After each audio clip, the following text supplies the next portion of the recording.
कारंजा येथून जवळच असलेल्या ग्राम वाल्हई येथे आदर्श शिक्षक अजय रामहरी मोटघरे यांनी आपल्या अथक प्रयत्नातून व नाविन्यपूर्ण कल्पनेतून ऑर्गॅनिक फार्मची निर्मिती केली आहे। सदर ऑर्गॅनिक फार्मला कृषी विभागातील तसेच अन्य विभागातील विविध अधिकारी पदाधिकारी भेट देत आहेत। 1 जुलै रोजी कृषी दिनानिमित्त अजय मोटघरे यांच्या ऑर्गॅनिक फार्मला अमरावती ॲग्रिकल्चर डिपार्टमेंटचे किसनराव मुळे, वाशिमचे SAO आरिफ शहा, कारंजा तालुका कृषी अधिकारी रवींद्र जटाळे, मंडळ अधिकारी गुणवंत ढोकणे व राऊत यांनी भेट दिली। यावेळी अजय मोटघरे यांनी उपस्थित मान्यवरांचे स्वागत करून त्यांना ऑर्गॅनिक फार्म बद्दल माहिती दिली।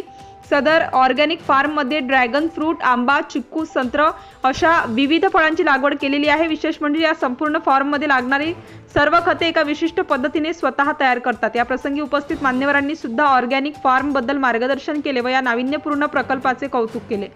धुमाकूळ महाराष्ट्र न्यूज टीव्ही चॅनल साठी कारंजा लाडवरून प्रतिनिधी आरिफ भाई पोपटे, कारंजा लाड। आपल्या परिसरातील ताज्या आणि महत्त्वाच्या बातम्या पाहण्यासाठी आजच आपल्या धुमाकूळ महाराष्ट्र न्यूजला YouTube वर सबस्क्राइब करा आणि बेल आयकॉन प्रेस करा।